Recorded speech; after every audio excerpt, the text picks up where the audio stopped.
फागुन के त्योहार में मेरा देवाधिदेव महादेव माता पार्वती के साथ होली खेलता है, मेरा कृष्ण कन्हैया राधा रानी के साथ होली खेलता है। आप भी अपने इष्ट मित्रों के साथ होली खेलिए और दिल से खेलिए। एक बात बहुत ध्यान लगाकर सुनिएगा, एक बेलपत्री और उस बेलपत्री में एक चंदन की बिंदी और एक अक्षत का दाना मात्र रखकर भी अगर शिवालय पर चढ़ा दी जाती है,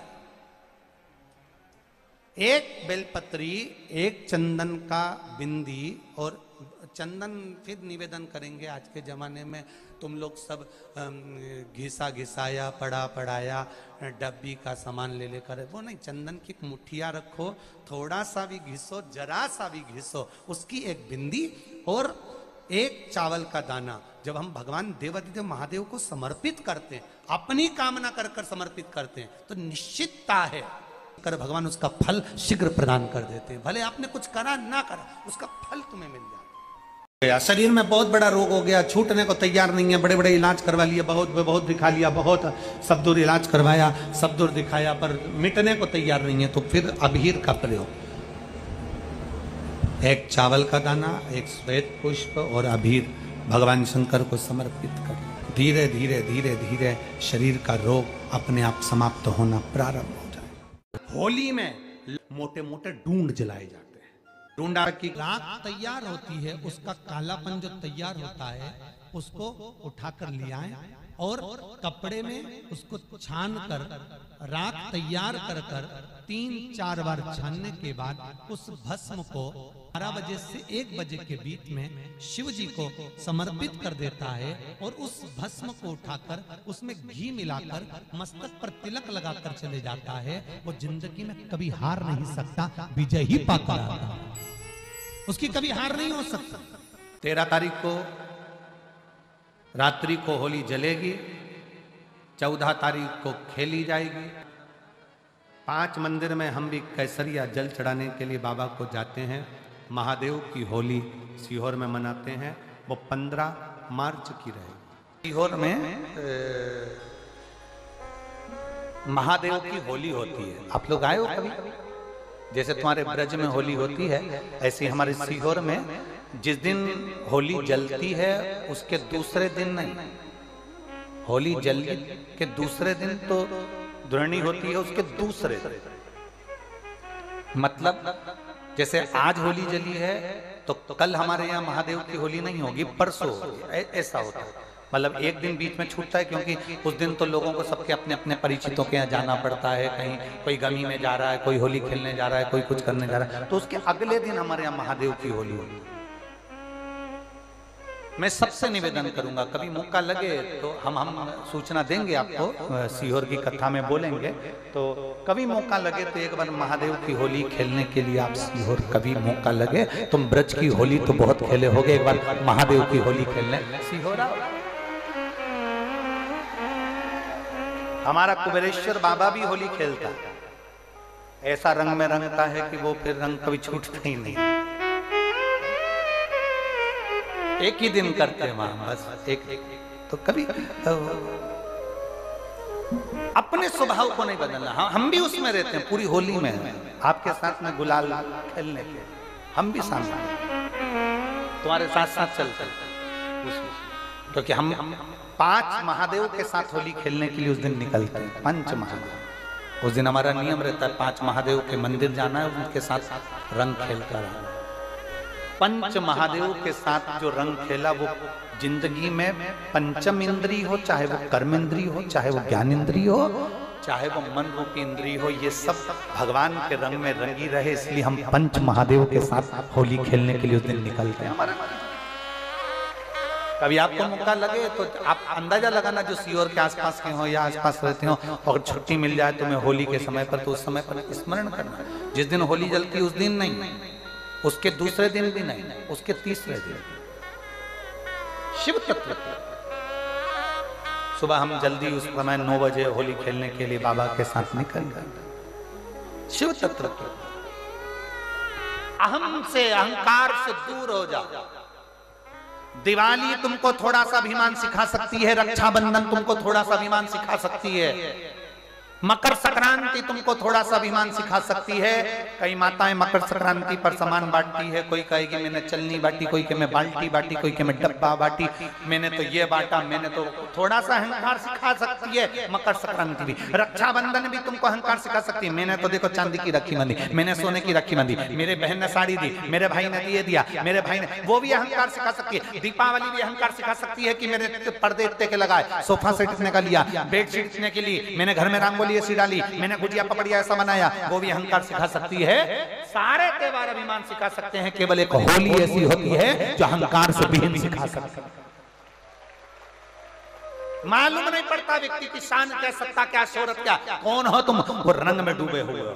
बस शिव तत्व वही कहता है, इस महादेव के रंग में एक बार अगर डूब गए तो फिर तुम उस रंग में रंगने के बाद दूसरा रंग तुम पर चढ़ता नहीं है।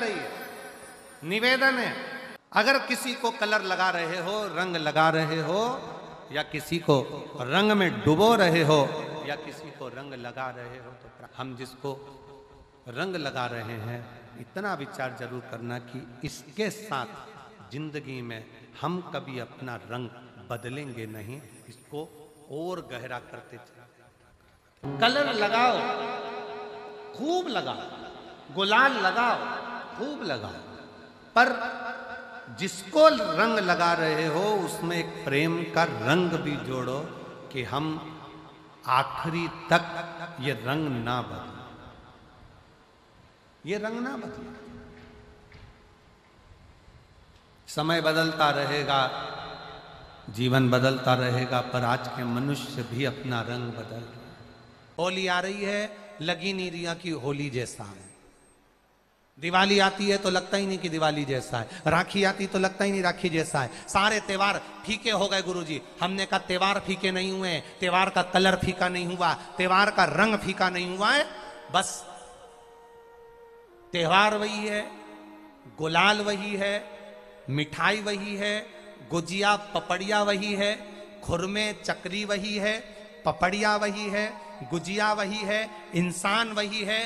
बस बाजार में से जो रौनक समाप्त नहीं हुई है, रौनक आपके भीतर की समाप्त हो गई। आपके भीतर इतनी ईर्ष्या भराती गई, इतनी ईर्ष्या भराती गई, इतनी ईर्ष्या भराती गई कि वो ईर्ष्या के कारण, उस अहंकार के कारण, उस अहम के कारण तुम एक दूसरे से मिलना पसंद नहीं कर पाते। पहले के लोग कहते थे हमारे यहाँ जब होली होती थी इतने लोग आते थे, मिलने जाते थे, गुलाल लेकर जाते थे। आजकल तो कोई दिखता नहीं है। कारण केवल इतना सा है, तुम्हारा अहंकार, तुम्हारा ईगो, तुम्हारा अभिमान तुम्हें अपने घर से बाहर नहीं निकालता। तुम घर से बाहर नहीं निकलते अपने अहंकार के कारण, अपनी काया के कारण, अपनी अभिमतता के कारण। आप दूसरे से मिलना पसंद नहीं करते। जरा सा कोई ने कलर लगाया तुम्हें क्रोध आ गया, जरा सा किसी ने गुलाल लगाया तुम्हें गुस्सा आ गया, जरा सा कोई आया भाभी जी भैया जी करके गुलाल लगा गया, तुम न न न न न न न न न कहां जाओ। इतने वीआईपी हो गए, इतने वीआईपी हो गए, इतने वीआईपी हो गए कि अपने त्योहारों से भी दूर हो गए। मेरा निवेदन है, होली का त्योहार आ रहा है, उस फागुन के त्योहार में मेरा देवाधिदेव महादेव माता पार्वती के साथ होली खेलता है, मेरा कृष्ण कन्हैया राधा रानी के साथ होली खेलता है। आप भी अपने इष्ट मित्रों के साथ होली खेलिए और दिल से खेलिए। अरे सीहोर में, सीहोर जिले में एक होली होती थी। उस होली का नाम हमने पिछली बार बदल दिया था। कौन सी होली कर दी थी? महादेव की होली। पिछली बार हमारे सीहोर जिले में हमेशा होती आई थी वो होली, थोड़ा उसका नाम हमने चेंज कर दिया था तो उसको महादेव की होली कर दिया था। मेरे सीहोर जिले के रहने वाले सभी रहवासियों से, जिले भर के निवासियों से निवेदन करना चाहूंगा, वो पुरानी होली को बंद कर महादेव की होली नाम दिया गया है। शिव मंदिर में जाना है, चंदन का जल शिव जी को 1 लोटा चढ़ाना। एक बात अपनी जिंदगी में उतार कर रखो, शंकर भगवान को घी का दिया भी लगाओ तो तुम्हारे घर में जो असली घी हो, थोड़ा सा भले 1 बत्ती लगाओ, भले इतनी सी बत्ती जलाओ, पर असली घी की जलाओ। शिव जी को अगर चंदन भी लगा रहे हो तो असली लगाओ। शंकर भगवान को चावल भी चढ़ा रहे हो तो असली चढ़ाओ। शंकर भगवान को अगर अष्टगंध भी चढ़ा रहे हो तो असली चढ़ाओ। केमिकल का कोई चीज मेरे महादेव को मत चढ़ाओ जिससे भगवान शिव की मूर्ति नष्ट हो। ऐसी कोई चीज मेरे महादेव को ना चढ़ाओ। अगर शंकर भगवान के साथ आप होली खेल रहे हो तो चंदन का पानी शंकर भगवान को चढ़ाइए, अष्टगंध का जल भगवान शिव को चढ़ाइए। तो करो तैयारी, आ रहा है त्रिपुंडधारी महादेव की होली। बड़े आनंद के साथ मेरा निवेदन, अपने शिवालयों में, शंकर जी के मंदिरों में, सीहोर जिले के प्रत्येक शिव मंदिर के अंदर चंदन का जल 1 लोटा अवश्य चढ़ाएं। महादेव की होली अवश्य मनाएं। और भाव के साथ 5 मंदिर हम भी जाएंगे, कोई जुलूस नहीं, कोई क्रम नहीं, बस बाबा को आराम से जल चढ़ाना ही एक नियम है और बाबा को जल चढ़ाएंगे। आप सब बड़े आनंद के साथ महादेव की होली का स्मरण करिए। महादेव की होली के दिन अष्टगंध चढ़ता है, चंदन चढ़ता है, अबीर चढ़ता है, गुलाल चढ़ता है, पर शिव पर रोली कुंकू नहीं चढ़ता। पर लिंगाष्टक के अंतर्गत कुमकुम चंदन लेपित लिंगम, यहाँ स्पष्ट किया कि कुंकू चंदन। तो महाराज जी फिर ये चरित्र का वर्णन, कुंकू तो यहाँ लिखा है कि कंकु चढ़े, तो बहुत ध्यान देना महाराज। शंकर भगवान के शिवलिंग पर आपको फिर निवेदन करूंगा, भगवान शंकर का ये शिवलिंग है, ठीक है, ध्यान देना। ये माता पार्वती का स्थान है, बीच में शोक सुंदरी, राइट लेफ्ट भगवान के पुत्र, ऊपर 5 कन्या। पूरे शिवलिंग पर आप सब कुछ समर्पित करो, पर कुंकू जब भी शंकर को चढ़ाओगे तो जो पार्वती का स्थान है वहीं पर आप चढ़ाए, पार्वती का स्थान। क्योंकि माता जगज्जननी जगदम्बा माता पार्वती ने शंकर से जो मांगा है, आपके शरीर पर रक्तांबर ना दे, ठीक है, आपके शरीर पर मैं रक्तांबर ना दे महाराज।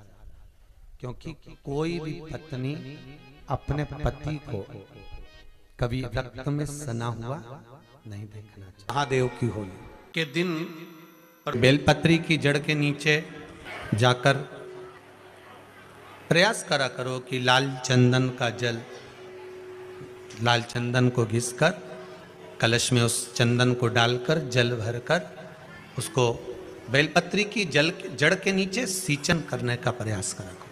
है कि धीरे धीरे कर कर वो दुख समाप्त होगा, वो दुख कटेगा ही। एक बहुत ध्यान देने वाली बात है कि अगर मान लो कि कहीं पैसा अटक गया है, नहीं आ रहा है, बहुत अथक प्रयास कर लिया, चंदन का जो जल होता है ये व्यक्ति के जीवन में जो धन कहीं रुक गया, अटक गया, नहीं दे रहा, बेलपत्री के वृक्ष के नीचे, जड़ के नीचे सींचन करने से वो प्राप्त होता है। अथर्ववेद में वर्णन किया गया कि पीपल के वृक्ष की जो जड़ होती है, बेलपत्री के वृक्ष की जो जड़ होती है और आंवले के वृक्ष की जो जड़ होती है, इसके नीचे स्वर्ग का निवास होता है। किसका निवास है? स्वर्ग का निवास। जहां पर ये वृक्ष होता है और उस वृक्ष के नीचे बैठकर हम जब किस जल का सींचन कर रहे हैं, जैसे अभी आपको कहा था कि जल में अगर लाल चंदन मिला हो और आप बेलपत्री के जड़ में सींचन कर रहे हैं तो लक्ष्मी की आवक बढ़ेगी। कहीं पैसा अपना अटक गया, नहीं आ रहा, आएगा। पीपल की जड़ में इत्र का जल, पीपल की जो जड़ होती है उसमें इत्र का पानी, थोड़ा सा जल, उसमें थोड़ा सा इत्र का भाग हो महाराज, और आप भगवान पीपल देव, पिपलेश्वर महादेव का स्मरण कर कर पीपल की जड़ में अगर जल चढ़ा रहे हैं और मान लो शरीर में कोई कष्ट हो गया है, शरीर में कोई रोग हो गया है, कोई मालूम पड़े ये हाथ 4 दिन से दुख रहा है या 4 दिन से ये नस दब गई है या ये कमर दब रही है, तो आप 2-4 दिन कर देखो। कलश के अंदर जल, जल में इत्र का थोड़ा सा भाग, पीपल की जड़ के नीचे आप उसका सींचन करिए पिपलेश्वर महादेव के नाम से। उस जल को थोड़ा सा भाग लेकर आ जाओ उसी में से जो चढ़ाया है, और उस स्थान पर जहां कष्ट है उसको लगाना प्रारंभ करिए। 2 दिन 3 दिन कर देखो। प्रैक्टिकल करने में क्या जाता है, सीवर वाला महाराज झूठ बोल रहा हो तो। कभी कभी अगर ऐसा लगे जीवन में कि दुख बहुत ज्यादा आ गया है, बहुत तकलीफ आ गई है, तो लाल चंदन को घिस कर उस लाल चंदन का लेपन भगवान शंकर पर कर फिर पानी चढ़ाओ। अगर कोई संकट भारी है और निकट रहा, जैसे किसी नारी का गर्भ नहीं ठहर रहा, 15 साल हो गए, 20 साल हो गए, 25 साल, जैसे इसने लिखा एक माता ने कि 18 साल की बेटी हो गई थी पर संतान में पुत्र नहीं, तो उसने भाव से कथा सुनी। ऐसे आपके भीतर अगर 20 साल हो गए, 25 साल हो गए, 30 साल हो गए, संतान का सुख ही नहीं है, लाल चंदन का लेपन बाबा भोलेनाथ पर करना प्रारंभ करो। पीठिका पर लाल चंदन का लेपन करना प्रारंभ करो। लाल चंदन से बाबा का श्रृंगार करना प्रारंभ करो। एक बेलपत्री पर लाल चंदन, दोनों पत्ती नीचे वाली, जो नीचे की जो 2 पत्ती होती है इस पे लाल चंदन, और बीच वाली पत्ती पर पीला चंदन लगाकर बाबा के शिवलिंग को समर्पित करिए। बाबा से प्रार्थना करिए, रोज प्रार्थना करो। परंतु एक बात का स्मरण रहे, 25 साल हो गए, 20 साल हो गए, 30 साल हो गए, संतान नहीं, तो पहले जल से अभिषेक कराना। अभिषेक कराकर उस जल का आचमन करने के बाद हाथ को खासा करना, धोना। उसके बाद में फिर वापिस बाबा का स्नान कराओ, फिर चंदन का लेपन कराओ, फिर 1 लोटा जल चढ़ाकर बाबा का स्नान कराओ। बाबा का बड़ा सुंदर भाव से लाल चंदन से जो अभिषेक करता है, बाबा को लेपन कर फिर जल चढ़ समर्पित करता है, निश्चित है उसकी गोदी मेरा देव अधिदेव महादेव जरूर भरता है। ये निश्चितता है। हम तो बेटियों से भी कहते हैं, जिसका विवाह नहीं हो रहा हो, 25 साल, 30 साल, 27 साल, 28 साल, 32 साल, 40 साल हो गए हो, नहीं हो रहा हो बेटा बेटी का विवाह, उसे लाल चंदन का प्रयोग अशोक सुंदरी वाली जगह पर 7 बिंदी लाल चंदन की लगाकर 7 बेलपत्र 7 बिंदी पर रखिए, और महाराज अपनी कामना कर भगवान से आइए, बाबा देगा, करेगा। 3-4 महीने में विवाह पक्का करेगा। ये लाल चंदन की महत्वता है शिव तत्व। रोग बढ़ गया, बेलपत्री के वृक्ष के नीचे दीप लगाना प्रारंभ करो। बाबा से विनती कर घी का दिया लगाइए बेलपत्र वृक्ष के नीचे, बाबा से निवेदन करें, रोग निवारण। एक लाल चंदन होता है, एक पीला चंदन होता है, 2 तरह का चंदन होता है। जैसे अगर हफ्ते में 1 बार, कितने समय में, जम के बोलो जरा, हफ्ते में 1 बार प्रयास करा करो कि लाल चंदन का पानी हम शिव जी को समर्पित करें। और लाल चंदन का पानी अगर शंकर जी को समर्पित कर रहे हो तो शिव मंदिर में चढ़ाने के बाद में थोड़ा सा पानी बचा हुआ किसी बेलपत्री के वृक्ष के नीचे समर्पित करो। किसी भी बेलपत्र के वृक्ष के नीचे लाल चंदन का पानी थोड़ा समर्पित करें। जैसे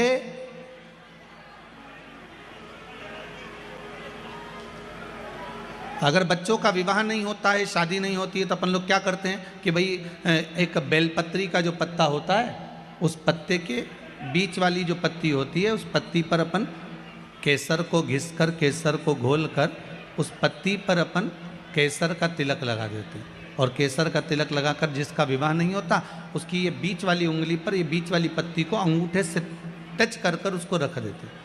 उसका नाम और गोत्र बोलकर उस पत्ती को शंकर भगवान पर किसी भी प्रदोष के दिन शिव जी को समर्पित कर देते हैं। बस इतना याद रखें कि इस पत्ती का जो मुख है वो जलाधारी की ओर होना चाहिए। जब हम चढ़ाएं उस समय पर केसर का तिलक लगाकर अंगूठे से उसको टच कर नाम गोत्र बोलकर, जिसका विवाह नहीं हो रहा है, शादी नहीं हो रही है, शिव जी को उसे चढ़ा दो किसी भी प्रदोष के।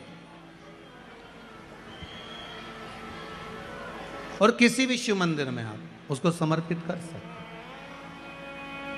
किसी भी प्रदोष को किसी भी शिव मंदिर में आप समर्पित कर दीजिए। बाबा से निवेदन करिएगा, बाबा स्वीकार करेगा, और विश्वास है कि 3 महीने में बाबा उसका विवाह पक्का कर ही देगा। ये पक्का है। शिव स्मरण करने भगवान देवाधिदेव महादेव की कथा कह रही है, शंकर का चरित्र कह रहा है, मेरे शिव का अनुमोदन